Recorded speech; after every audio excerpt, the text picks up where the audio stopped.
All right, guys, let's get into it. Your comfort zone, slow killer in life. The days where you just play video games all night, all day, don't even want to leave your house, just go to the groceries or to the gym or nothing. Like, that's how comfortable you are. But you don't realize it is a painful existence. I was speaking to a friend of mine just earlier, and he told me after coming back from the holidays, his days are quite repetitive. He feels like he could do more, but at the current time, everything is just repeat on repeat on repeat, and it feels a bit empty. And that's what a comfort zone is, where you do the same shit every day when instinctively you know you can do a bit more. Society wants you to indulge in cheap dopamine, such as TikTok, prawn, and make you a good consumer of keep you from growing as a person. Now, I'm not going to get into why they're doing this. I could talk about that for another video, but the purpose is I'm going to explain why your comfort zone is killing you and a way to get out of the rut, if you would say. Or maybe you are in the comfort zone right now, but you're not aware of it. You're not conscious. So we'll get into that. Okay, so a lot of people live in their comfort zone because when you exit that circle of yours, life becomes hard. It makes you anxious, and so because it's uncomfortable, you want to go back into your back to your circle, back to your daily routine, your unproductive daily routine. However, if you want to grow, you're going to need to push through this anxiousness, through the uncomfortable feeling. This is just part of the process. This is what discourages a lot of people and why they can't progress. If you see a lot of the most successful people in the world, they did shit which was out of their ability, out of their skill level. It made them anxious and made them uncomfortable, but they still face the challenge. That's why they're the best with all these entrepreneurs, these athletes, academics. If it was easy to leave your comfort zone, everyone would be doing it. So everyone would be confident, everyone would have character, have some moral value to them. But because this shit is hard, not many people on the street you'll see, they don't have that type of characteristics. They lack the self-confidence, and so they just end up being an NPC for the rest of their lives. And let's be honest here, you don't want to be an NPC. People take the piss out of NPCs. Okay, so now you're probably asking yourself, but I have an anxiety and I get really anxious and I'm not good at it, so there's no point in me trying. This is a bitch mindset. I'm gonna let you know, this is a bitch mindset. And I'm not gonna sugarcoat it here like modern society does. I'm not gonna do that.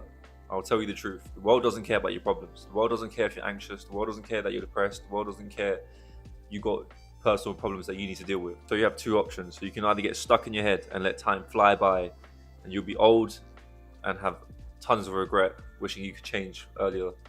Or two, you can take life by the balls and tackle on these problems. Tackle on the anxious feelings. So stop being stuck in your own head and go do the shit you need to do. Honestly, even if you fuck up, like do some embarrassing shit in public, I've done that so many times. I've joined societies, I've done some embarrassing things. I've joined clubs, I've done so many embarrassing things, especially in high school. They don't give a fuck. Give it 2 days, they don't care. Like, it doesn't really matter. It's all in your head. So you're probably asking, what do you mean by leaving your comfort zone? So I'll give you an example.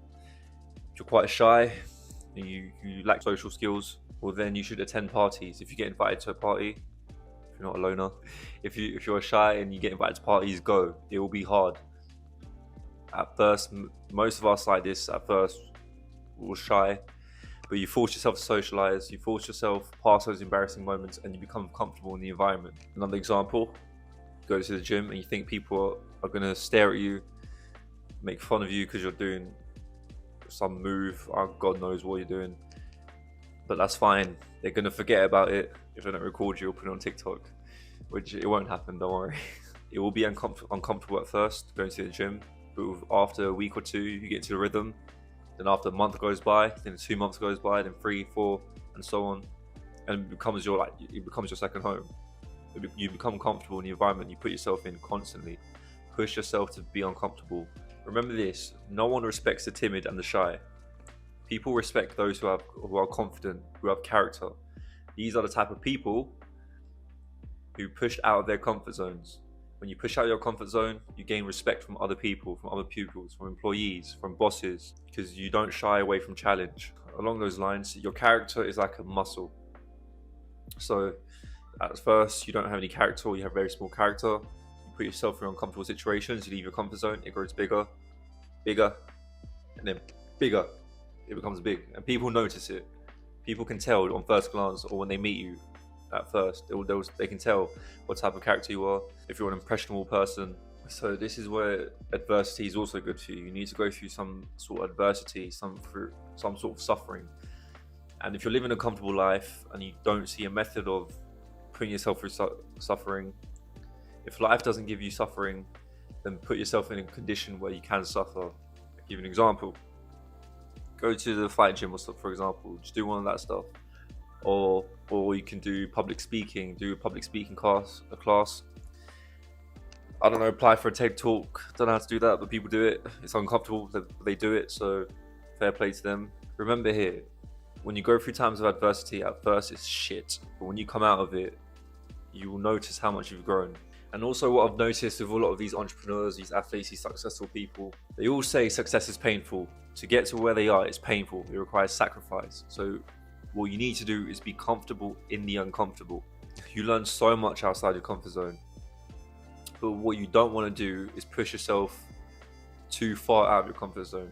For example, I'm going to throw a diagram right here. So I'm going to throw you a diagram. But I'm not going to throw you a diagram. I'm going to click it like a magician. It will just appear up. Ready? 3, 2, 1. Okay, you're in that circle. That's you. That is your comfort zone. Then you'd want to go slightly and push yourself outside that comfort zone, but not too far. To the point where one foot is comfortable and the other foot is facing challenges. That way you grow and you learn without being too overwhelmed. However, if you go too far, then you feel like what you're doing is impossible and you will get demotivated. So don't go too far out. And then what you do, you slowly push the boundaries over and over and over again. So you have to become comfortable in that little zone outside your comfort zone. And it will expand bigger and bigger and bigger. Another thing, you will notice a lot of these people, they live within their comfort zone and they give you advice and stuff. So what I've noticed, you do need to take the unconventional route. If they're not where you want to be, you need to look at their life and do the opposite. Sometimes they just spit garbage advice, like out of respect, yeah, you do listen to them, you do take it on board, you analyze it, you be respectful, but just know some of it is bullshit. Like, being straight up here, society nowadays, they want to soften you into that comfort zone and keep it as small as possible to keep you controlled, to keep you being a good consumer. So you do need to fight back against this. Okay, lastly, I'm gonna, I do need to look at the camera a bit more, don't I? I do stare away from it. I do apologize. That's one of my bad habits. But quote of the day, or quote of the video. Are you ready for this? Are you ready for this? If you opt for a safe life, you'll never know what it's like to win. Now, who said that? Richard Branson. Virgin. What else did he make? No, that's what I know so far. So, moral of the story, to force yourself to do uncomfortable things and watch your mindset grow. At peace.